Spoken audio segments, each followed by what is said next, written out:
La parole est désormais à Monsieur François Ruffin pour le groupe de la France Insoumise pour une durée de 10 minutes.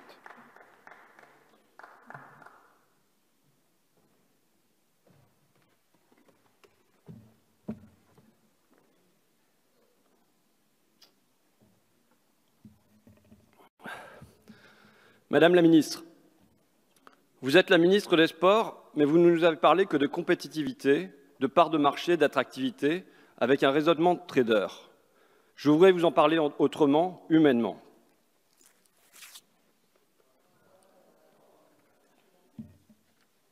Le maillot que je porte aujourd'hui, c'est celui de l'Olympique au Courtois.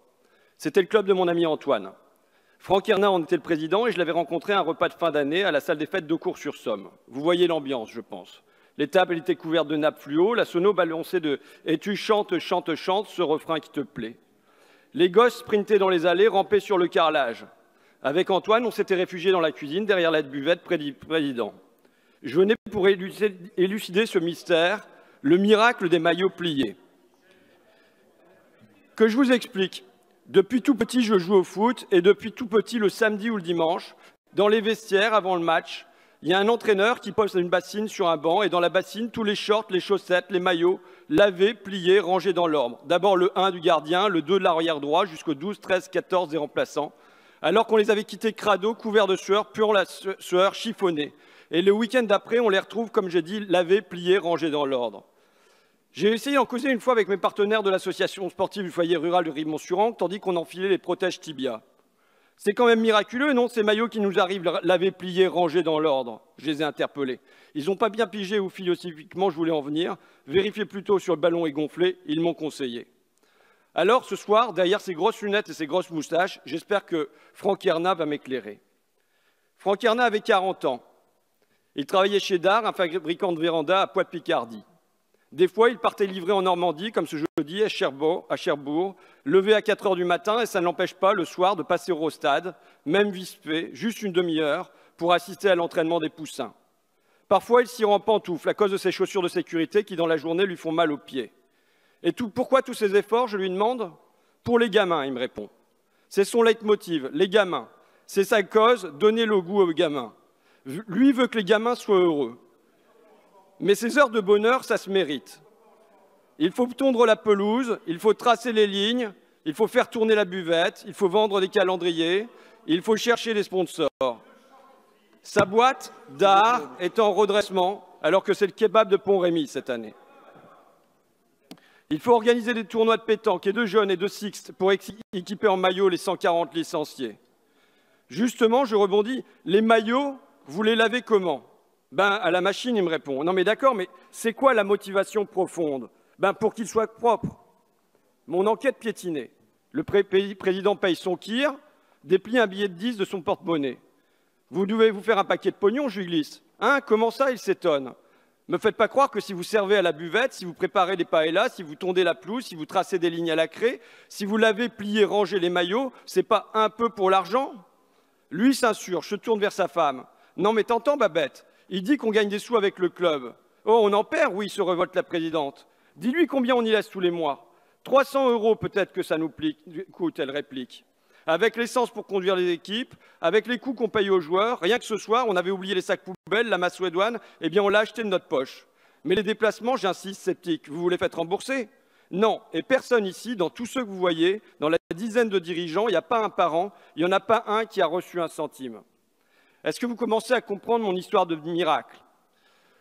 Dans cette société où tout se marchande, où le service se vend et s'achète, où le businessman fait figure d'homme nouveau, où le profit aveugle guide le monde et nous conduit vers la ville, bim, ils sont là, une dizaine à Aucourt, mais autant à Rimont, autant à Amiens-Nord, à Agen, à Fécamp, à Bruay et à Aulnay, qui se promènent Franck, Mohamed ou Florence, dans le foot, dans le hand, dans la gymnastique, dans le judo, dans le twirling bâton, des dizaines de milliers à travers le pays, à servir à la buvette, à préparer les paellas, à laver, plier, ranger les maillots.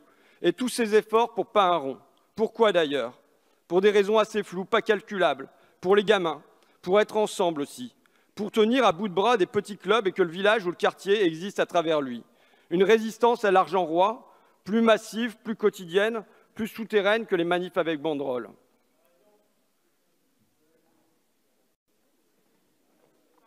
J'étais avec Annie à Abbeville. Elle me détaillait ses soucis financiers. J'ai un cahier de compte avec toutes mes factures. 64,95 € de gaz et d'électricité par mois. C'est comme ça chez les pauvres, je lui faisais remarquer, vous connaissez les montants par cœur, même derrière la virgule. Elle me disait, oui, on refait les comptes dans la tête, on les fait avec les enfants. J'ai calculé qu'il nous reste 20 € par jour pour 6 personnes. Vous voulez dire, je lui demande, 20 € pour le manger, les habits et les loisirs, c'est ça? Oui, elle me confirme.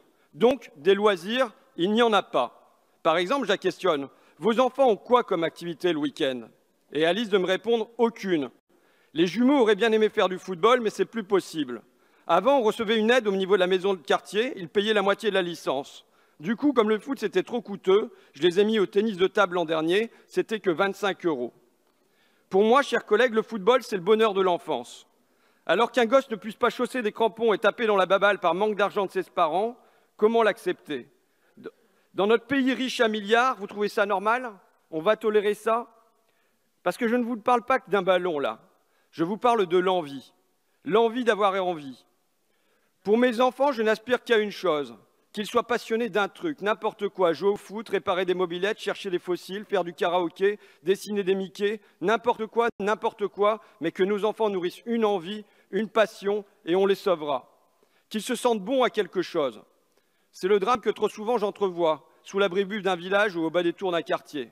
Le vide d'envie. Des gamins qui se sentent nuls à l'école et qui, du coup, se sentent nuls à tout.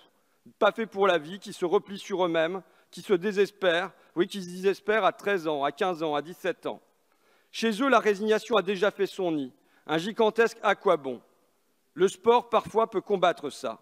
Donner à un gosse ce sentiment qu'au moins à ça, il est bon, bon à dribbler, bon à marquer des buts, et sa semaine, on sera éclairé simplement parce que le samedi, il aura mis une reprise de volée dans la lucarne, parce qu'il sera le temps d'un match un héros pour lui-même, et cette fierté rejaillira sur le reste.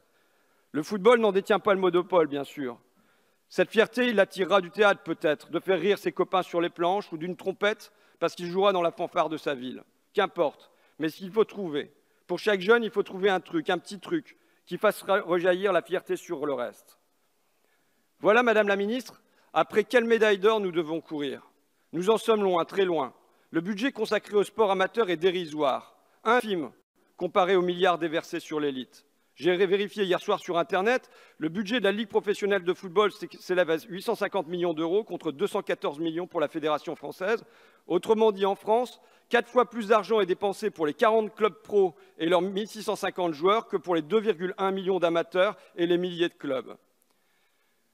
Quand le marché donne tout à une élite et rien ou si peu aux gens, quel est notre rôle à nous, politiques, à vous, pouvoir public, sinon de rétablir la balance un minimum par la loi? Marie-Georges Buffet a ouvert la voie il y a une vingtaine d'années avec l'instauration d'une taxe sur les droits télévisuels. Avec sa proposition, aujourd'hui, notre collègue Michel Zumkeller poursuit sur ce chemin. Que les gros contrats soient taxés à 5%, franchement, aucun joueur, aucun agent même n'en mourra. Et je comprends que ça vous démange, nombreux ici, de relever cette taxe à 10, à 20, à 30%, et je pense que Michel Zumkeller y est ouvert. Que proposez-vous pour le sport amateur? Qu'ai-je entendu, Madame la Ministre? Que vous, je vous cite, vous avez pris l'initiative d'une réflexion sur le champ du sport avec vos homologues européens. C'est ça la mesure forte, c'est de prendre l'initiative d'une réflexion. En attendant, combien de milliers d'enfants seront encore exclus des terrains? Combien resteront sur le banc de touche? Et aussi combien de Franck, de Mohamed, de Florence jetteront l'éponge et ils ne seront pas remplacés? Tout le monde est remplaçable, dit-elle. Tout le monde est remplaçable, dit-on. Je ne le crois pas. Il y a bien des écoles d'ingénieurs, de coiffeurs, de magistrats, d'enseignants, de plombiers, de journalistes. Mais il n'y a pas d'école pour le don de soi, pas d'école pour la générosité. Franck Erna est décédé à 48 ans d'une rupture d'anévrisme et à l'Olympique Courtois, il manque toujours, il n'est pas remplacé. Le club tourne, mais pas pareil. C'est qu'il n'existe pas à l'infini, vous savez, les Franck, les Mohamed et Florence, qui donnent leur temps sans compter, ce temps qui pour eux n'est pas de l'argent.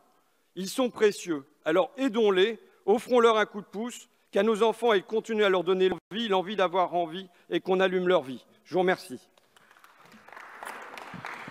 Monsieur La séance est reprise.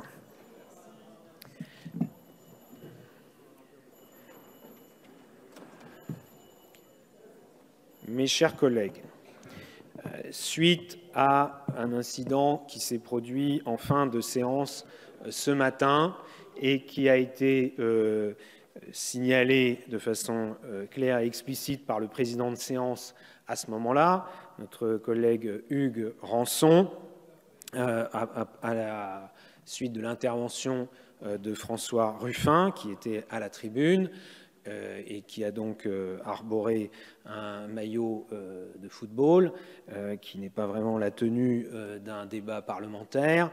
Eh bien, je considère que, au titre de l'article 70, alinéa 4, que cela relève d'une provocation envers l'Assemblée ou son président, compte tenu de ce qui avait été dit très clairement à la fin de la séance de ce matin, de revenir avec cette tenue à la séance qui vient de démarrer à 15 h.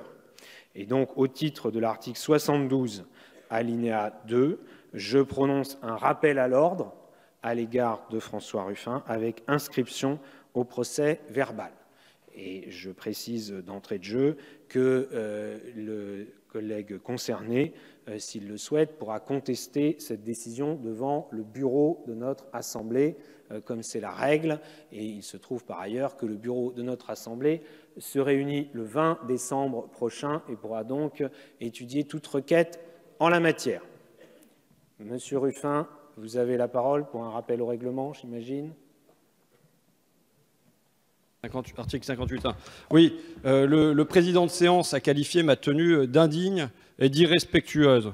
Je ne vais pas me mettre à contester les articles 70, 72 et tout ça. Peut-être qu'on le fera dans votre bureau, Monsieur le Président. Mais sur le fond, je tiens à dire que pour moi, porter aujourd'hui le maillot d'Antoine, de Franck, de l'Olympique au Courtois et potentiellement des milliers d'Antoine, des milliers de Franck et des milliers de clubs à travers le pays, ce n'est pas du tout une tenue indigne et irrespectueuse. Au contraire, et moi je dois dire que je suis très fier aujourd'hui de porter ce maillot et de le porter ici. Je suis très fier de faire entrer le visage de Franck et des Franck, de tous les gens qui tiennent les petits clubs à la tribune de l'Assemblée nationale. Ceci dit, Monsieur le Président, en guise d'apaisement, moi, si je l'ai remis en début d'après-midi, c'est parce qu'on m'a fait la remarque de manière véhémente et que je n'ai pas pu m'expliquer sur le fait que ça soit irrespectueux et indigne. Moi, je ne cherche pas à faire un cas, une provocation ou un cas d'école comme on l'entend. Je vais remettre mon pull pour la suite des débats, Monsieur le Président. Merci, Monsieur Ruffin. Monsieur Lagarde, Monsieur le Président Lagarde.